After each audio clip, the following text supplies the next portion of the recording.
Are you a podcaster? Maybe you've got that big idea and you're looking for a network to join. The multi-award-winning Ozcast network can get your content to eyes and ears all over the world. Join now for the first month free, and you could be featuring this sound at the beginning of your podcast. Ozcast. Simply head to ozcastnetwork.com for details.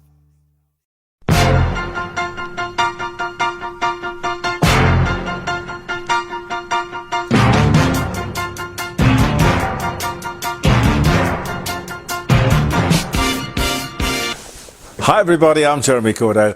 Peter Clayton behind the camera. Who pressed the wrong button? Again. They all look the same, that's the problem.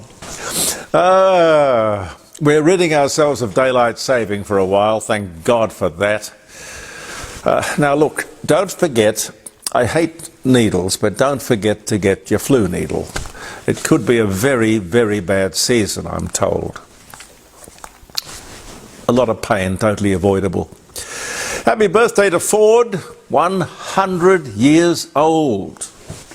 The man who invented the assembly line, Henry Ford, and changed the world. Gary's here. Absolutely, thank you, Jeremy. How are you? Good afternoon, I'm fine, thank you. Good, wonderful, wonderful to see you. I love an audience. Oh, I'm president of the fan club, I have to be here. Oh, well, God bless you. The Aussie dollar through the floor. God, turmoil and lots of red ink on stock markets around the world. But a bit of good news, a guarantee that the RBA, the Reserve Bank of Australia, will cut interest rates next month. A lot more on that later, or the turmoil anyway. The campaign rolls on. I've lost track of how many weeks it is to the election, but you know. Four, okay. Right. 4 weeks. Pete says 4 weeks. The Labor Party outspending the Libs 10-1, I'm told. Thanks to the trade union movement. It would be wonderful to have that money machine behind you, wouldn't it? Fantastic. I wonder if they've ever read the Lima Declaration. The union movement, I mean. I wonder. Be very interesting for them to see. Anyway, another story. Business used to traditionally support the Liberals. I don't know if they still do. But is it a TV or radio campaign that will swing your vote?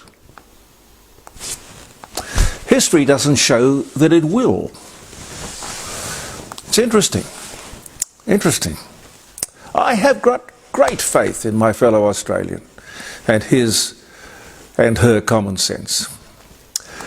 Now, the backdrop to this election is the fact that we have suffered a big drop in our standard of living. The greatest drop in the developed world, ladies and gentlemen. Now, I can't see how they can spin their way out of that. The biggest drop in the developed world in the last 3 years? Now, I'm talking about our standard of living. And everything points to Labor's renewables policy and the subsequent rise in the cost of electricity, which is then the cost of everything. This government is having what I think is going to be regarded in history as their pink bats moment. I think. Gary, do you remember pink bats? I do. Mr. Garrett and pink bats. They're not pink bats, not pink bats this time, but batteries. Same concept. Yeah. You would have thought somebody might have reminded Albo about Kevin 07's killer pink insulation bats, wouldn't you? Anyway, I think it's 2.3 billion taxpayer dollars. A 30% subsidy for household batteries, which we pay, of course, for household batteries to help bring down your power bill. Well, why, sir, Mr. Prime Minister? Why, sir, are they up there? Or hasn't anybody asked you that? It's only a select few who could afford a $10,000, $12,000 battery and then have it installed, which is another $2,000.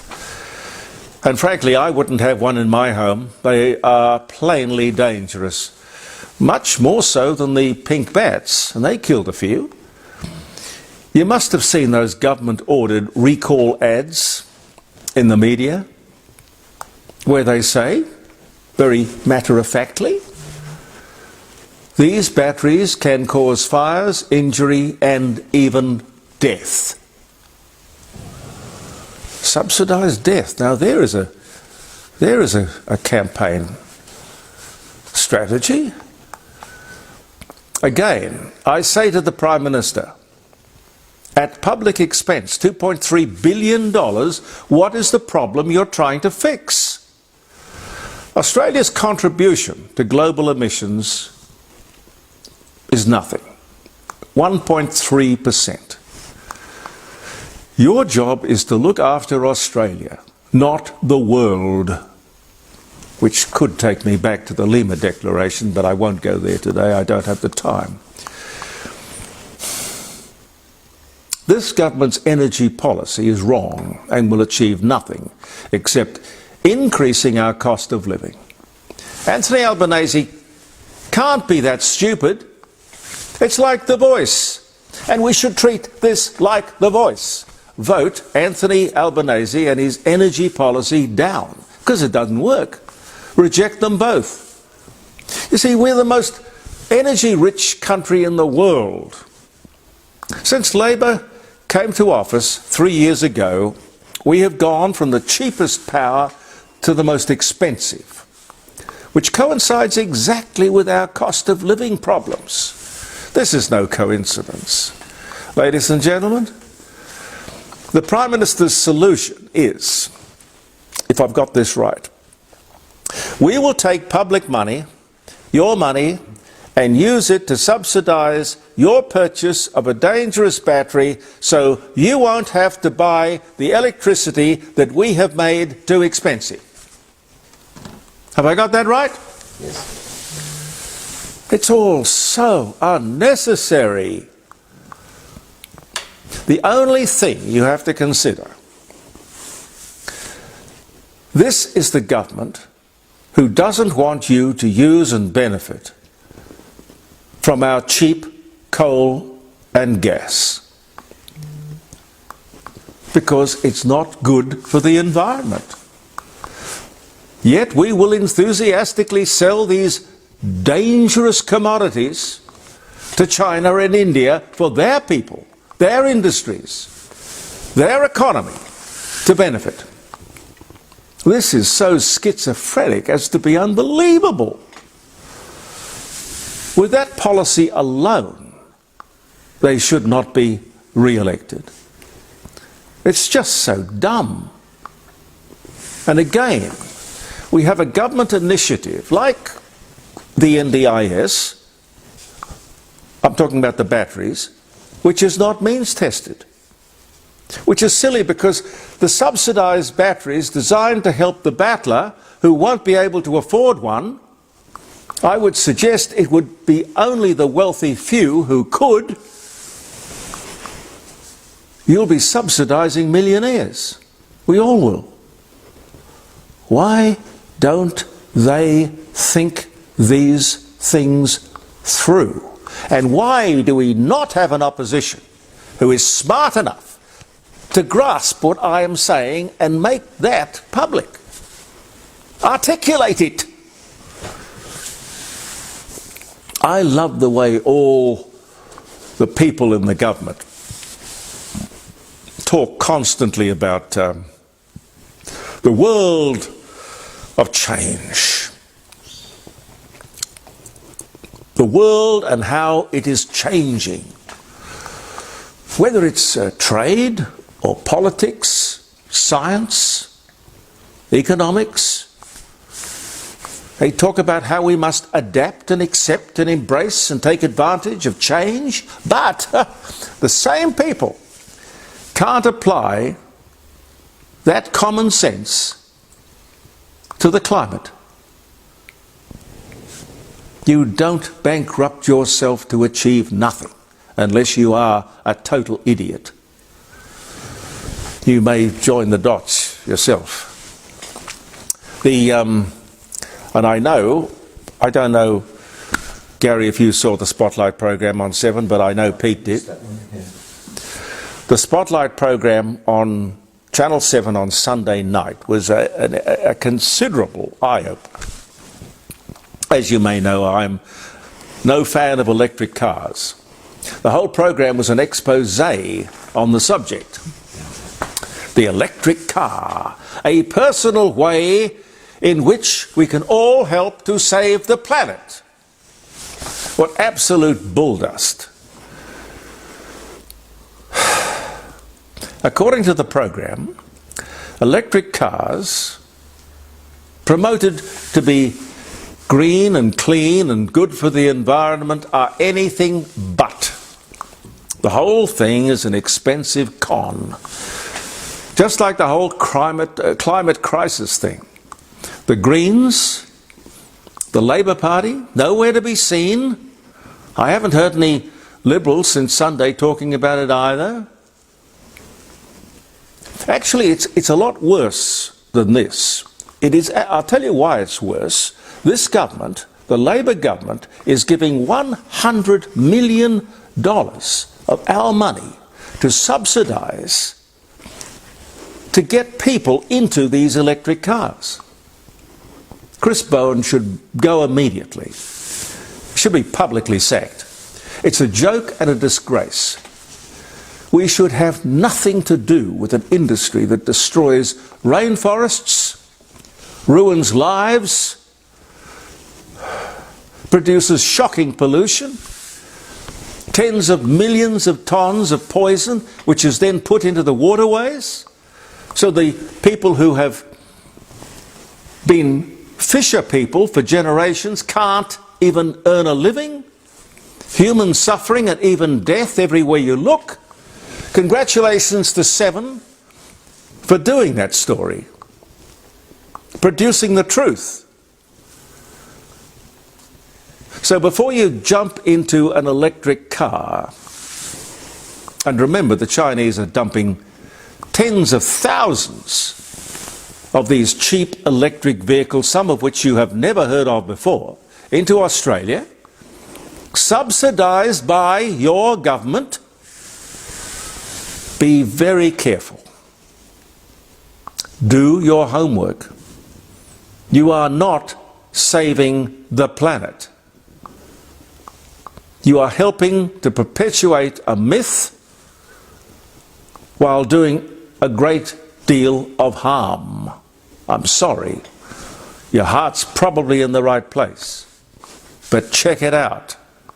I'm sure you can get that program from Channel 7 at about 8:30 on Sunday night on one of those playback things. What's it called? Replay? Streaming? Yeah, it'll be on the net anyway. It'll be on the net. Yeah, it will. Yeah. Ivy or one of those. I was watching, speaking of television, I was watching The Insiders, and I saw Penny Wong on The Insiders. It's a great pity, you know, Penny Wong is in the wrong house to become Prime Minister. She's a senator. She is Labour's best performer. She's highly intelligent, articulate, and she could pull it off. But bumbling old Albanese, I don't know if he gets there. I don't know. Pete and I were talking just before we rolled tape, if that's what we're rolling. God help us. God help us. God help us. Another couple of issues. There's the foreign student numbers. They're going to cut those. Now, I've heard it's 30,000 or 80,000. I've heard both numbers. Under the Libs, they will cut the number. Still means that we will take in 230,000 foreign students each year. But just wait for the education industry to start screaming if they're not doing it already. Universities are like doctors' surgeries.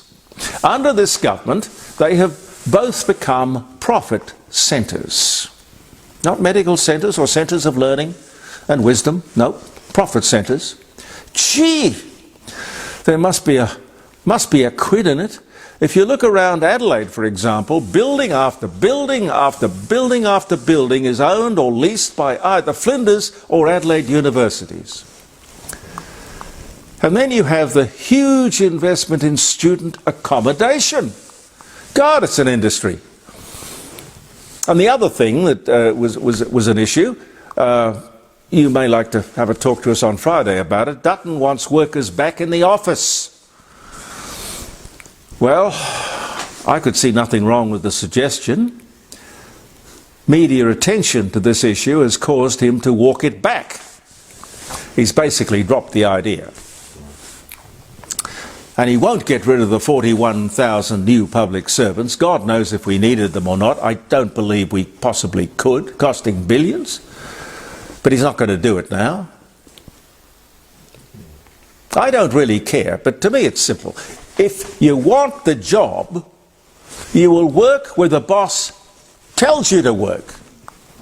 I will work where I am told to work. He who pays the piper calls the tune. Now, I don't know what's complicated about that. There is no doubt in my mind that working from, in, the workplace, the office, wherever, is better for productivity. And productivity is another issue, and it's one that neither party seems to want to address. But my God, it's an important one. But if you want to get into it, and maybe this is not the time or place, because it's a big subject, the crazy business of moving millions of people every morning and every evening in every city, from the burbs to the city, in and out, every day, 5 days a week. Time, energy, money.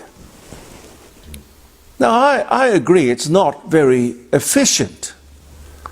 But if you don't do that, what do you do with the cities and those people who depend on them? And I tell you, if you have a superannuation, particularly an industry superannuation fund, the amount of money that's invested in CBD buildings in all the cities of Australia is huge.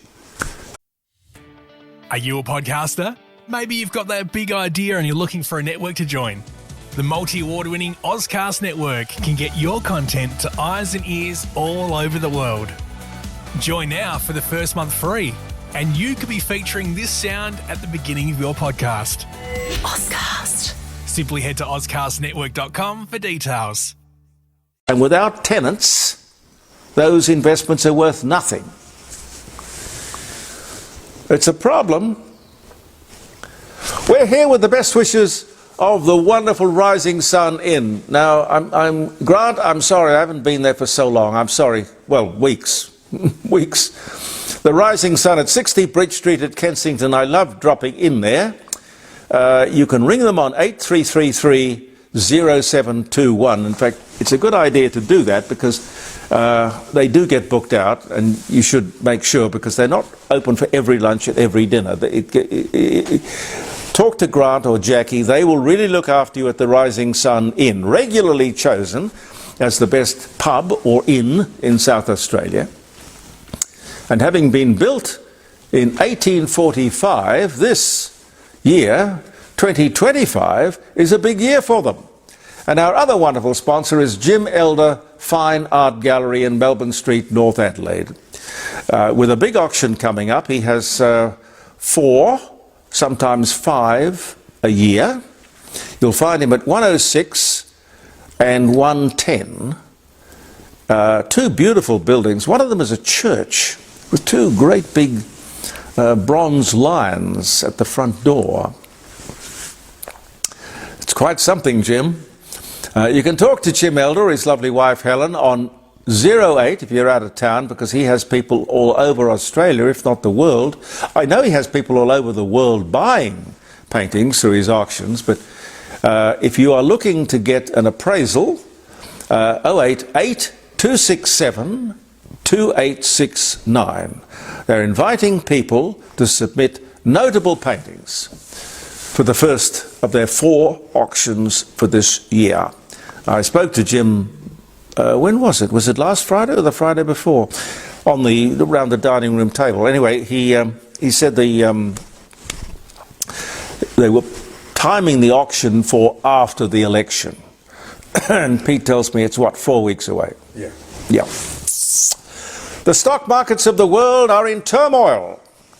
Between $6 and $7 trillion. What's $1 trillion, Pete? Why is it 1,000 million? Oh, So it's 1 with 12 noughts after it. In this case, it's 6 or 7 with 12 noughts after it. It's a lot of red ink wiped off. Now, I know that sounds horrific, but in fact, it basically means that the gains of the last couple of years, probably more like the last 12 months, have gone for the moment. Now, I'm not qualified to give financial advice to anyone, even myself. But you're only going to lose if you panic. This goes for our superannuation funds as well. You will only lose if you panic and sell. Losses will then be crystallized. I'll bet Trump is watching the markets very closely, and the polls. He's a populist.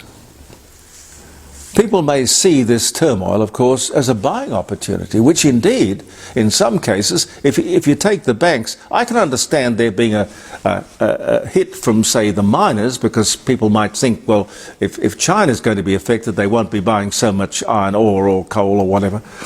But why would the banks be sold down? I don't get that. Anyway, the most important point is this. I don't believe there has ever been a moment in history when the stock market or the stock markets of the world have failed to bounce back to a level higher than the highest previous point. Ever. Now, if you can go by history, I think you can trust history. We have to learn from history.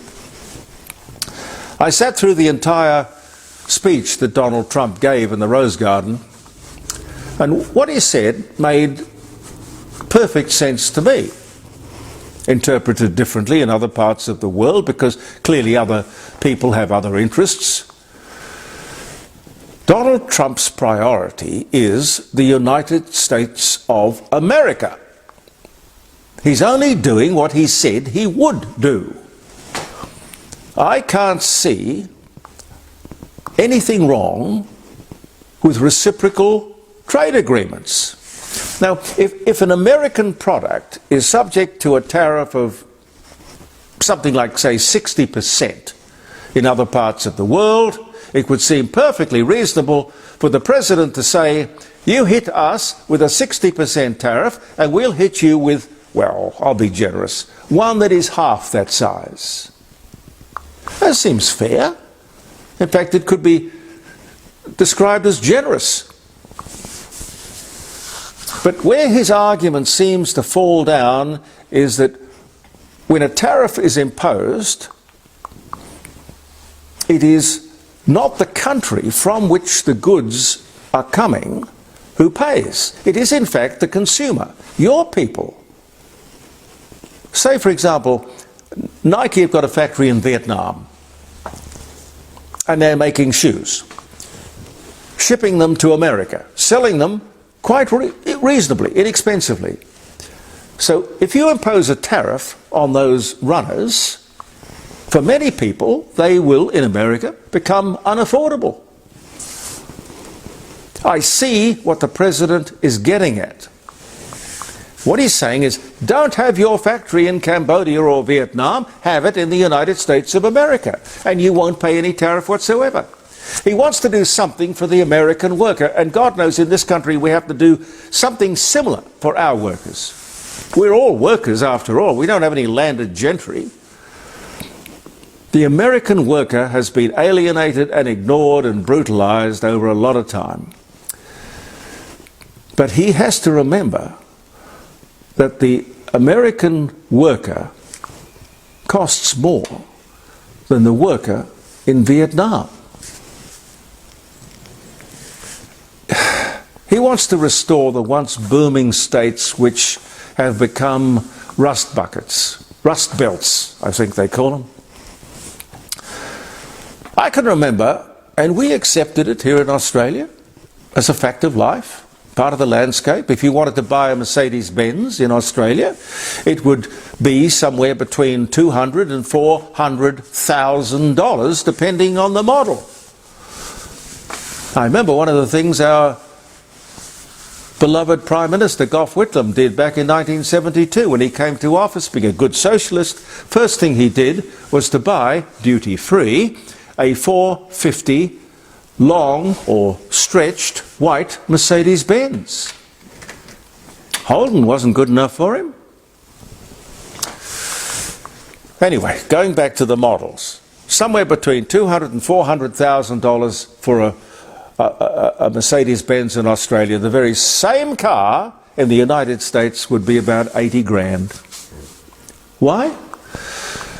Well, unless you're the Prime Minister, Australia imposed a tariff on foreign-made cars which made them very expensive.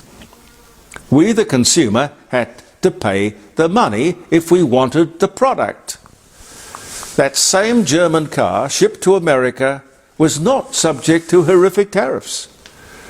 Consequently, the consumer got it at a much better price. It's a very complicated business, and I admit that. And it's not one that is easy to understand. There are unintended consequences everywhere, knock-on effects, probably because everyone started to think globalization, you know, all this one world stuff, where really governments have only one responsibility, and that is to the people who elected them, not the world. And you can forget about the pundits and the journalists and the economists who are predicting all sorts of horrors, inflation, recession, the Great Depression, Mark II, I've heard that. I don't know. They don't know. No one knows. All I know is that Trump campaigned on making America great again. And he was democratically elected. He is doing exactly what he promised. Wow. Woo. Oh, a politician who's keeping his word? Wow. That's interesting. Landbridge will not be allowed to maintain its leasehold over the Port of Darwin.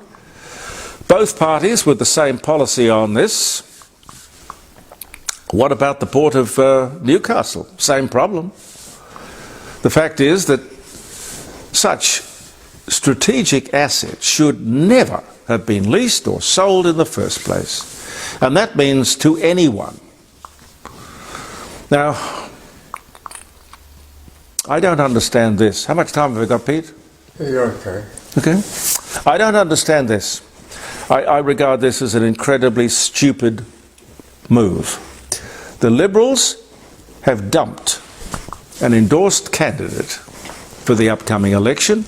His name is Benjamin Britten. Wow, what a name. Ben Britten. Benjamin Britten.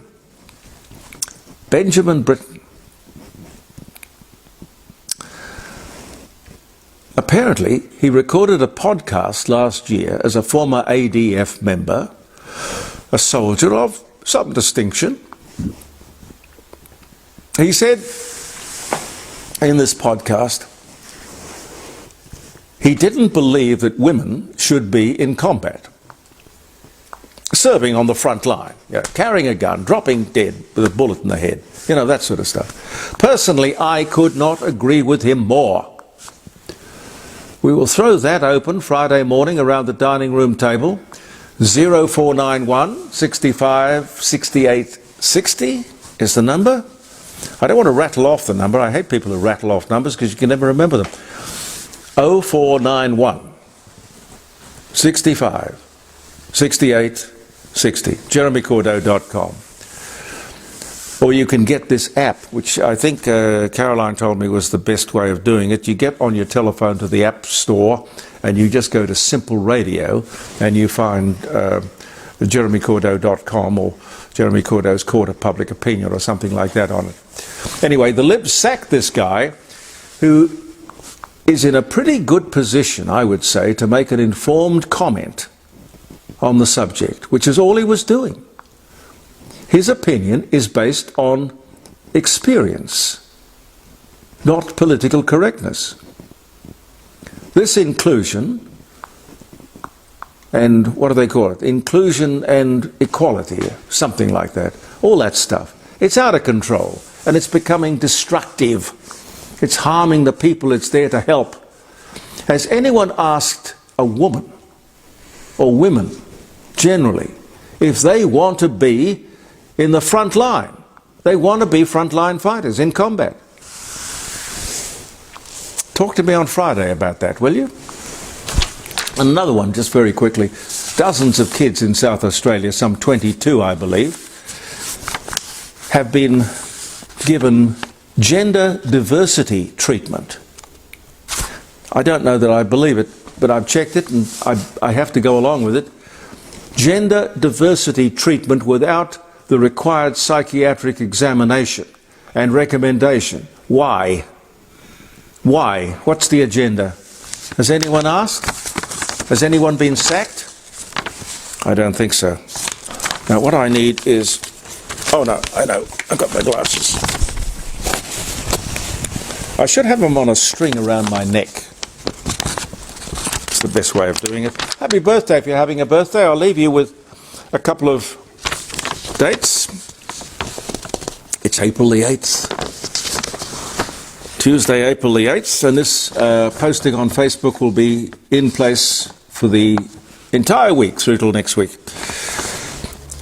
1879, milk was sold in glass bottles for the first time. I can remember as a small child the milkman coming around to the house. Pete, do you remember? And there wouldn't be bottles, there would be sort of milk pails on the back of his truck. And you would leave out a saucepan or something, and they would put the milk in the saucepan. That's right. With a bit of gauze or something over the top of it. That's right. And the baker, of course, he was another one. And change next to it. And change next to it, Yep. which would not be touched. That's right. That's right. And the baker had a horse. Indeed. And a horse and cart. Yes. That's the 50s. And the bread, yes, the 50s. Still in the 50s, yeah. And he didn't ride on the truck because the horse knew knew the way. where everyone was. I love it. Oh, for that simple.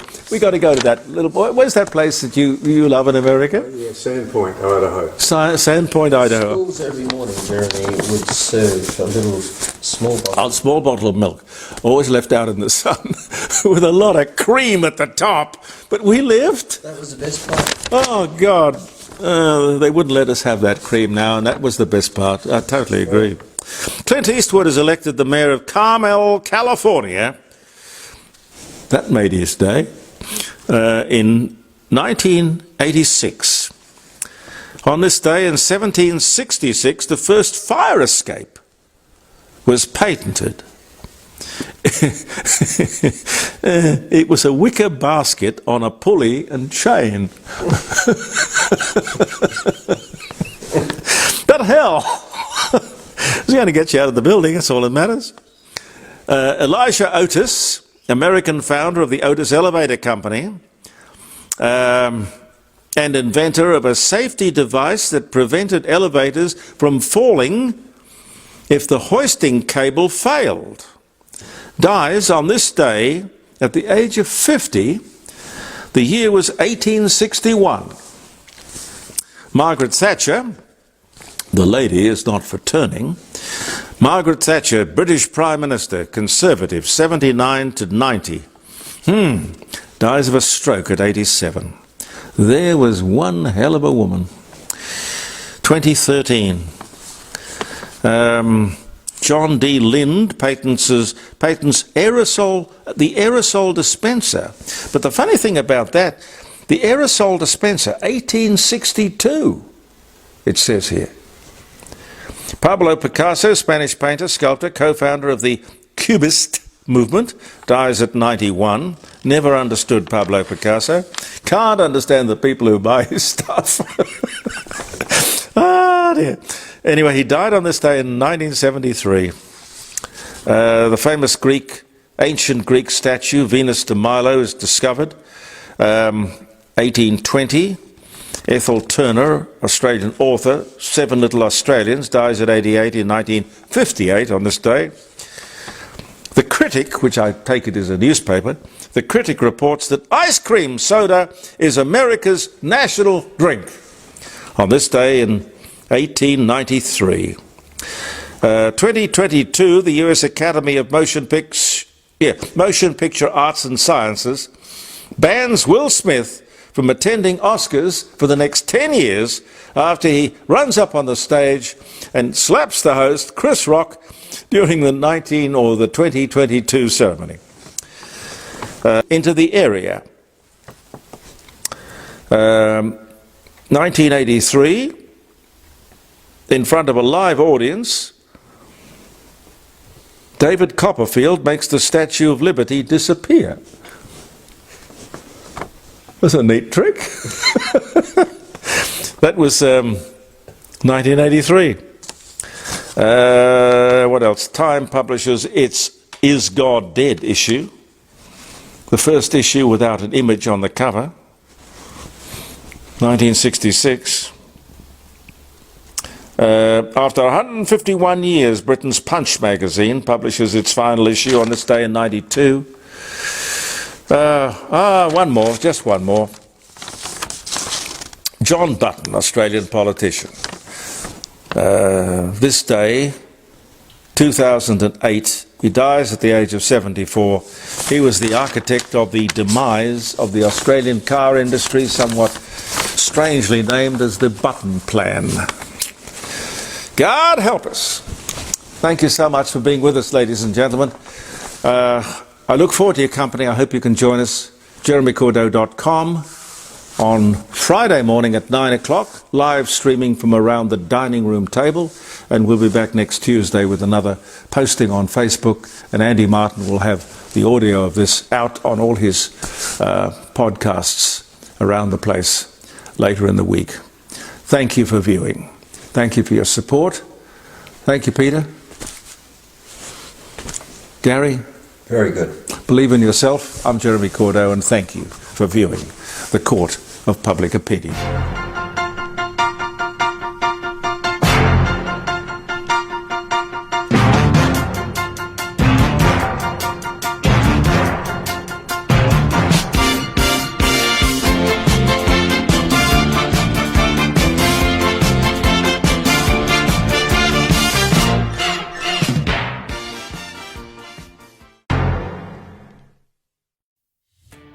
Are you a podcaster? Maybe you've got that big idea and you're looking for a network to join. The multi-award-winning Ozcast network can get your content to eyes and ears all over the world. Join now for the first month free, and you could be featuring this sound at the beginning of your podcast. Ozcast. Simply head to ozcastnetwork.com for details.